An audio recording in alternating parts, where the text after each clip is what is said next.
Welcome to kitchen கில்லாடி.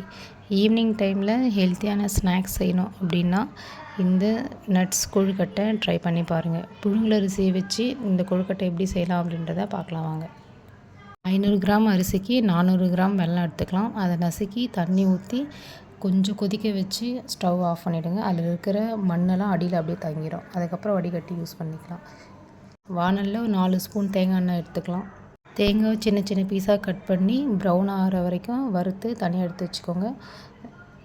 அதே போல் பாதாம், முந்திரி, வேர்க்கடலை அதையும் அதை மாதிரி எண்ணெயில் பொரித்து தனியாக எடுத்து வச்சுக்கலாம். வீட்டில் வேறு ஏதாச்சும் நட்ஸ் இருந்தால் கூட இது கூட சேர்த்துக்கலாம். ஸ்டவ் ஆஃப் பண்ணிவிட்டு வறுத்து வச்சுருக்கிறத மிக்ஸி ஜாரில் மாற்றி லைட்டாக குறைன்னு அரைச்சி எடுத்துக்கோங்க. 1/2 கிலோ புழுங்கலரிசி 1 மணி நேரம் ஊற வச்சு எடுத்துக்கோங்க. அது மிக்ஸி ஜாரில் மாற்றிக்கிட்டு ஒரு 5 ஏலக்காய் அதுவும் கூட சேர்த்து தேவையான அளவுக்கு கொஞ்சமாக உப்பு சேர்த்து அரைச்சி தனியாக எடுத்துக்கோங்க. ரவை பதத்துக்கு அரைச்சி எடுத்துக்கோங்க. மாவை அந்த வானலில் சேர்த்துக்கோங்க. இது கூடவே காய்ச்சி வச்சுருக்கிற வெல்லத்தையும் வடிகட்டி சேர்த்துக்கோங்க. அப்புறம் அரைச்சி வச்சுருக்கிற அந்த நட்ஸையும் இதுவும் கூட சேர்த்து நல்லா கிளறிட்டே இருங்க. நல்லா கிளறினதுக்கு அப்புறமா ஸ்டவ் ஆன் பண்ணிவிட்டு கிளறிட்டே இருக்கணும். அந்த மாவு கொஞ்சம் கொஞ்சமாக அப்படியே கெட்டி பதத்துக்கு வர ஆரம்பிச்சிடும்.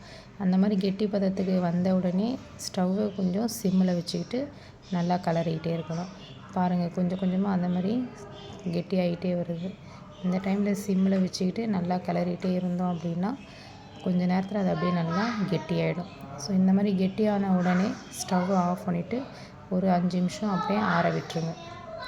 ஆறின மாவை நம்ம கொழுக்கட்டை அப்படி இல்லைன்னா உருண்டை பிடிச்சி இட்லி பாத்திரத்தில் ஒரு 10 நிமிஷம் வேக வச்சு எடுத்துக்கலாம். அவ்வளோதாங்க, ஈவினிங் ஸ்நாக்ஸ் ஹெல்த்தியான நட்ஸ் கொழுக்கட்டை ரெடி ஆகிடுச்சு. பிடிச்சிருந்தால் சப்ஸ்கிரைப் பண்ணுங்கள், லைக் பண்ணுங்கள்.